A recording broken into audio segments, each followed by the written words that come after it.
But what's also great about EMDR is that it's not talk therapy. So some people who have had like really complex trauma and don't want to talk about it, like sexual abuse or parents who have died or a lot of things that people just don't want to talk about, it gives us a great opportunity because there really isn't a lot of talking. It's very minimal. You're just literally telling what your brain, what comes up in each pass. That's all you're doing. So it allows your brain to kind of do the processing for you, and you can sort of feel the emotions, work through them, let your body and your mind work through the emotions without having to sit in a conversation about it.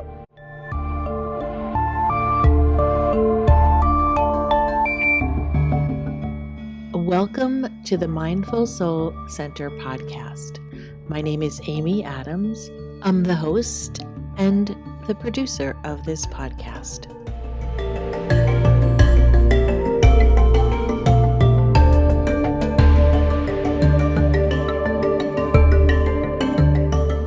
In today's episode, I interview Shelby John. Shelby is a licensed social worker. She's also a health and wellness coach, and she uses EMDR amongst other modalities to help women with anxiety and to deal with past issues. We also discuss holistic living and much, much more, so stay tuned. So there's a lot to dig into, but before we get started, I do want to ask you to visit the website and have a look at our new magazine, Mindful Soul Center. We're so excited. There's lots of regular features. There's a premiere issue out now, and our next issue is landing on the 26th of November. Check that out. That's the mindfulsoulcenter.com. Now let's get started. I asked Shelby to tell us a little bit about how she got started in this field. I am a licensed clinical social worker here in the state of Maryland, and I have been practicing for I think about almost 20 years now in a variety of different ways. I started out in the Department of Social Services here in our county working with foster care youth who were trying to transition out of foster care, so the older youth, kind of helping them plan for their lives and their futures. Did a lot of programming around that. And then I was home for 6 years raising my kids. I have 3 children. They're 15, 14, and 11. And then I went back and started my own private practice, my company Holistic Living, about 5 or 6 years ago. And kind of morphed that into a whole bunch of stuff. It started out as one thing, and then I guess like often happens, has sort of changed into something else completely, which is amazing, and I love it. So now I have a private practice, a small private practice in my home, which is so ideal. I get to practice in my basement, see my clients, and I specialize in health and wellness, and I also do EMDR, which is eye movement desensitization and reprocessing, trauma therapy. I do also have an online course that's incredible about healing anxiety naturally. So I'm super passionate about all those things. I love helping women. I love watching people transform their lives. Shelby was very patient and answered so many questions for me, and I was so fascinated by all of it. There was so much information. To make it more digestible, I've created 2 episodes from our interview, and this part of the podcast really focuses on anxiety and EMDR. The shorter episode discusses things that we put in and on our bodies and clean living and how they impact our health. Do you think that anxiety amongst people in general has increased because of kind of this overwhelm too of like big issues that we face and a feeling of helplessness, or do you think it comes from somewhere else, or what are some of your thoughts on that? Yeah, that's a big question. I think that the rates of anxiety, I mean, you can look at the research and they've definitely increased, and partly sometimes I think that you have to be real careful. I think it's increased. I think there's no doubt that the anxiety levels of people, particularly young people in our country, have increased. Although sometimes you have to look back and think, well, did it exist and we just didn't call it that, or we didn't really recognize it? Yeah, I think that's also true. I mean, that's true in my own story too. I think that we live in an anxious world. I think that there's a lot of uncertainty. We have a ton of media and access to information that was not accessible to me when I was a young child. that may be part of it. I think that, I said to somebody, we took our kids to Disney World just as an example. And probably, I don't know, 3 years ago, they were big enough. I think my youngest was 5 or 6. And I remember thinking, well, no wonder kids are anxious. Like, these rides are scary. Like, we were on a ride and this monster came out. Like, this monster was there, and you're like, wow. I'm thinking, like, people take their little kids on this, like, okay, this is kind of scary. So, I think that there's, I don't know the reason. I just know that I see it a lot. I see it a ton. That's primarily what I work with in my practice. I've dealt with it with my own children. And I think it's probably many factors. I think the food situation is huge. We cannot discount that. We cannot just dismiss that as not being a factor in mental health. It is a factor. Our toxic load is incredible. Our inactivity is high. And people often want to use pharmaceuticals or even over-the-counter things. Even, like my oldest sometimes she takes allergy medicines. And even that, I think, like, well, gosh, these antihistamines on a regular basis possibly could be, they're still foreign objects you're putting in your body, although they're safe, it's still something that doesn't really belong there. And so all of these little factors build up issues in our bodies and create anxiety and mood disorders and other mental health issues. So it's a variety of factors. I don't really know anything, other than a very brief thing, like, reading a tiny bit about EMDR therapy. And I would love for you to talk about that and tell people what that is, because it seems so intriguing and interesting. And it's not really as commonly known, I would think, as even like acupuncture or chiropractic medicine or those kinds of things. Those are in the mainstream now. And EMDR, this sounds like really, and I know it's eye movement desensitization and reprocessing, right? Correct. Stands for eye movement desensitization and reprocessing, or EMDR is the acronym. It was founded back in 1984 by a woman named Francine Shapiro, kind of by accident, the story goes anyway, that she was kind of walking in the park thinking about the disturbing things in her life or whatever was going on with her. And I guess she was looking back and forth in some way. I'm not sure. She was a social worker and a researcher. And she discovered that she started to feel a little bit better. And so she sort of noticed that and was like, what's going on with this relationship between my eye movement and my calmness or feeling better? So she began to research that. And they studied it based on the concept of REM sleep, how your eyes sort of move a little bit while you're sleeping. And they call that kind of cleansing the brain, that time period of REM sleep. Sometimes the day residue and things that are going on, it's the opportunity for your brain to sort of heal that. So they researched it based on that philosophy and came up with this technique to heal the trauma that has affected our brain. So when we have traumatic experience, trauma is a relative word, right? So we have capital T trauma, like first responders, war veterans, major big events that happen.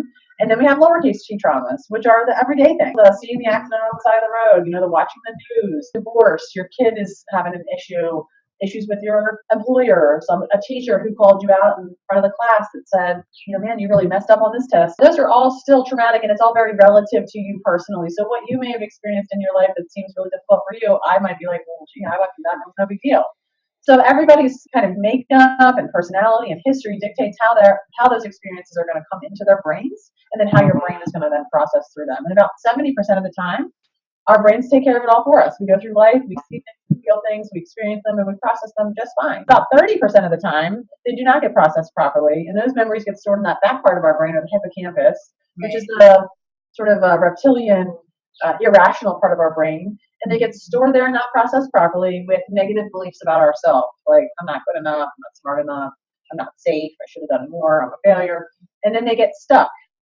So those things then stay there, and then they get threaded throughout the rest of our life. They affect our relationships and our work and our self-image, all of those. When we get those memories that are sort of stuck, they're in that irrational state of the mind. So then what EMDR does is sort of allow you to create those target experiences. And then when we do the actual therapy, we like set it all up, and then through the technique, it gets brought to the front part of your brain, which is much more rational, that prefrontal cortex, and can reprocess them and restore those memories with positive beliefs about yourself. So it's almost like the kind of like our reactionary brain versus our responsive, like higher conscious. Like, really the front is more like being more conscious, right? So Right. And just more able to like logic and sort of think things through. And, you like that difference between your head and your heart. Like sometimes we know things in our head, like we know we're safe. We know we've checked the locks, our home is safe, we live in a safe neighborhood, but we don't feel safe. So we don't feel like that stuff comes in, that irrational stuff comes in and makes us anxious and fearful, when really the reality is we're fine.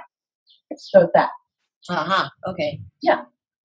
If I were to come to you though, and I had, because like recently I actually did have my very first anxiety experience. I recognized it only because I've learned so much about anxiety over the last few years. I probably would have thought I was having a heart attack or something. Oh gosh. Because I knew that I was safe, like where I was in the situation, and everything was fine. I was supported by people, but I still, I guess it was my reptilian brain was just like, nope. Yeah. So That's right.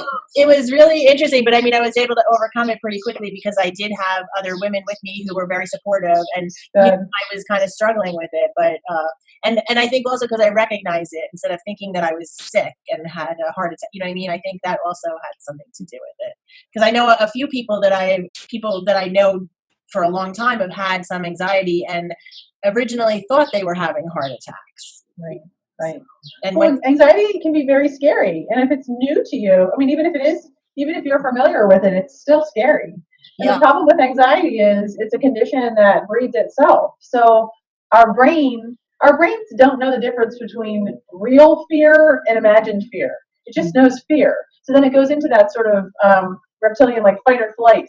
It's like, okay, I'm afraid this is going on, so I need to run, right? Like that old stuff, that running from the lion thing. Right. But a lot of times our fear is very imagined. You know you're fine, but your brain is you're having those negative thoughts and those fear thoughts, and so then your brain starts to activate with an anxiety response. Right. And when that happens, then our body starts to activate with an anxiety response.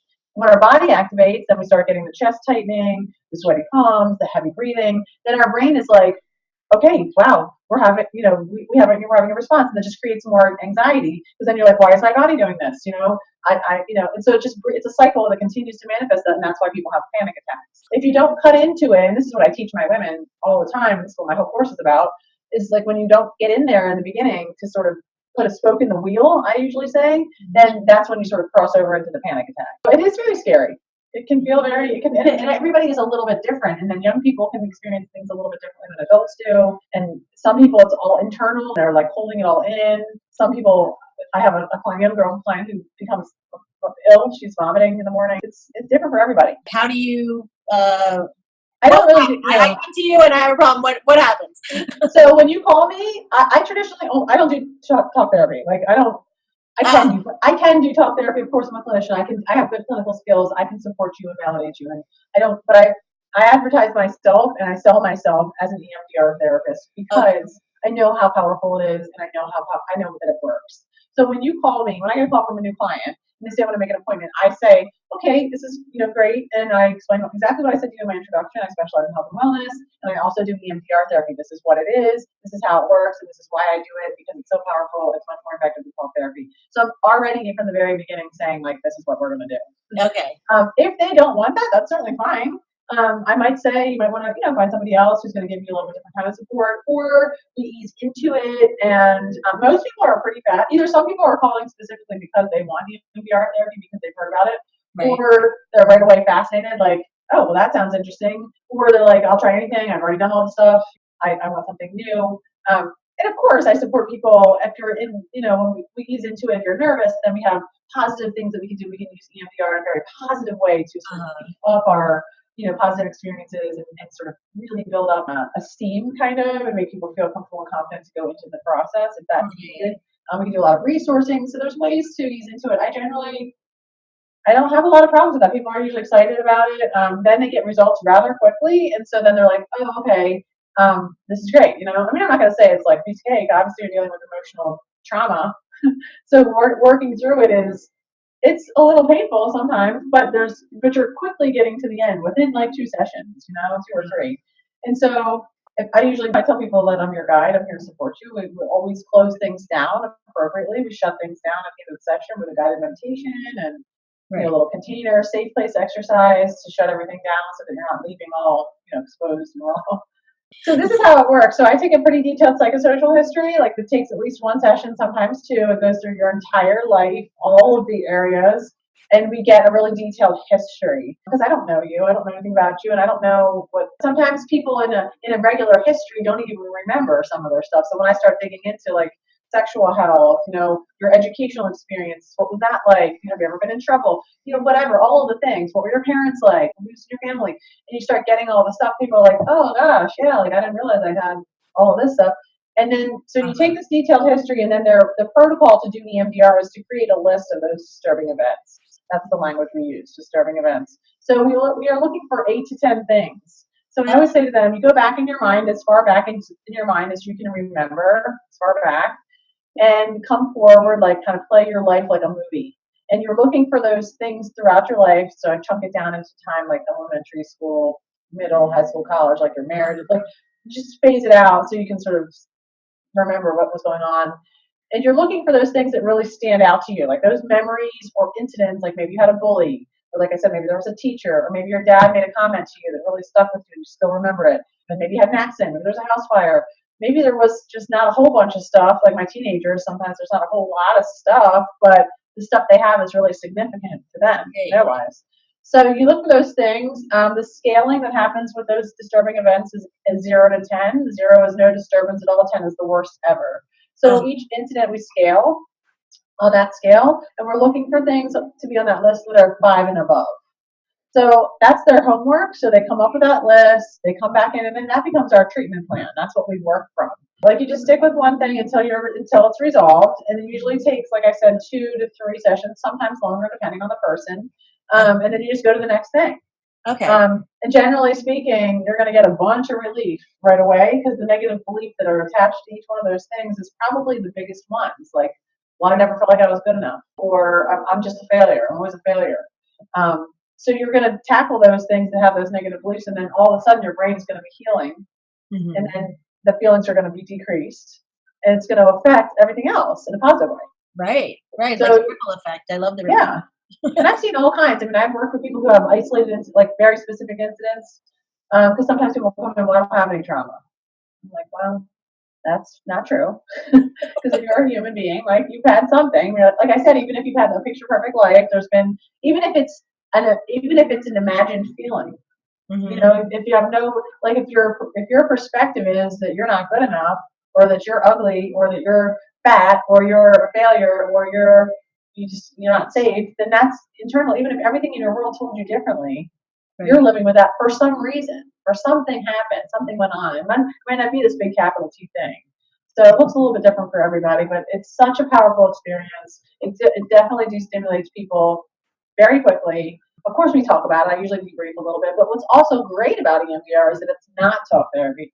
So some people who have had like really complex trauma and don't want to talk about it, like sexual abuse, or parents who have died, or a lot of things that people just don't want to talk about, it gives us a great opportunity, because there really isn't a lot of talking. It's very minimal.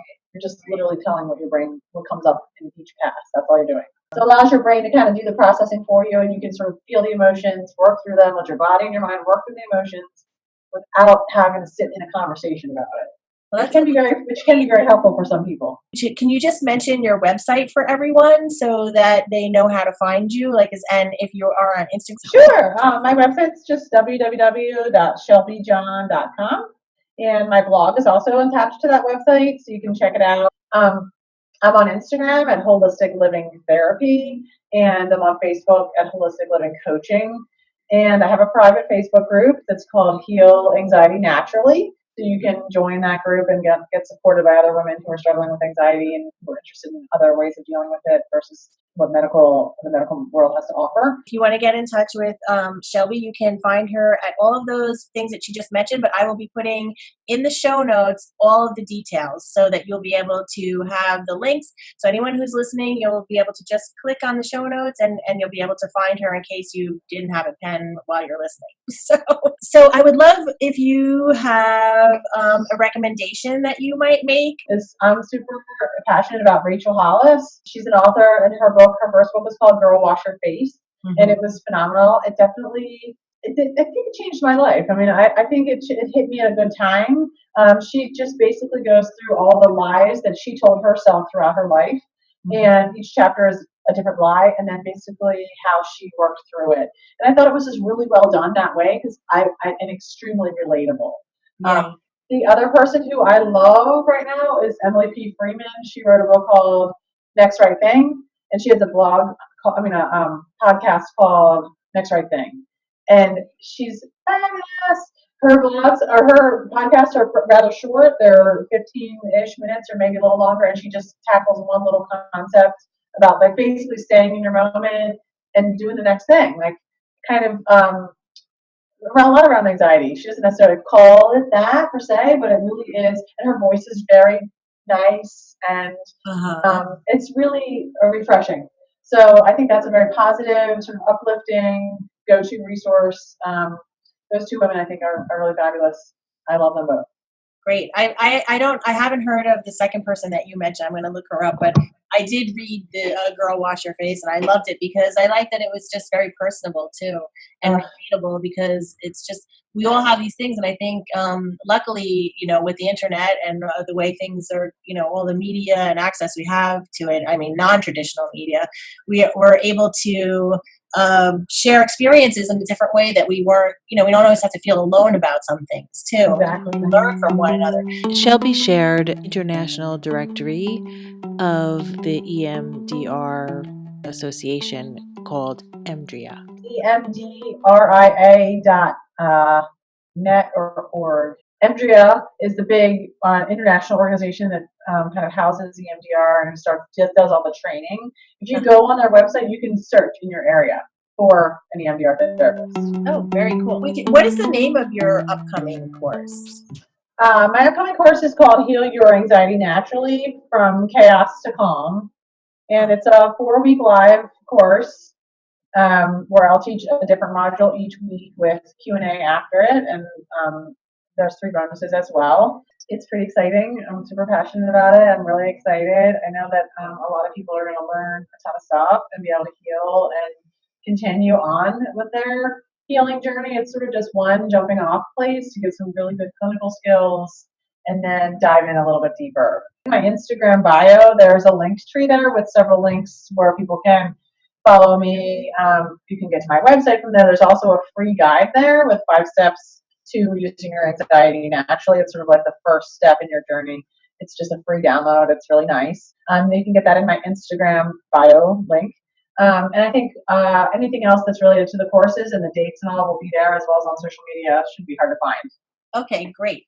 Well, thank you very much for joining me today. I really appreciate your time and teaching us about EMDR and what you do. And I wish you a lot of success with your course and all of this. I love that, you're living this life and helping other people. It's really great. Thanks for being here. Thank you so much for having me.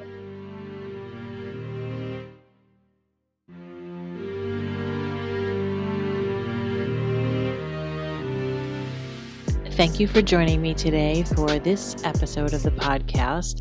And please look for part 2, where we talk about various foods and products that affect our hormones and our health.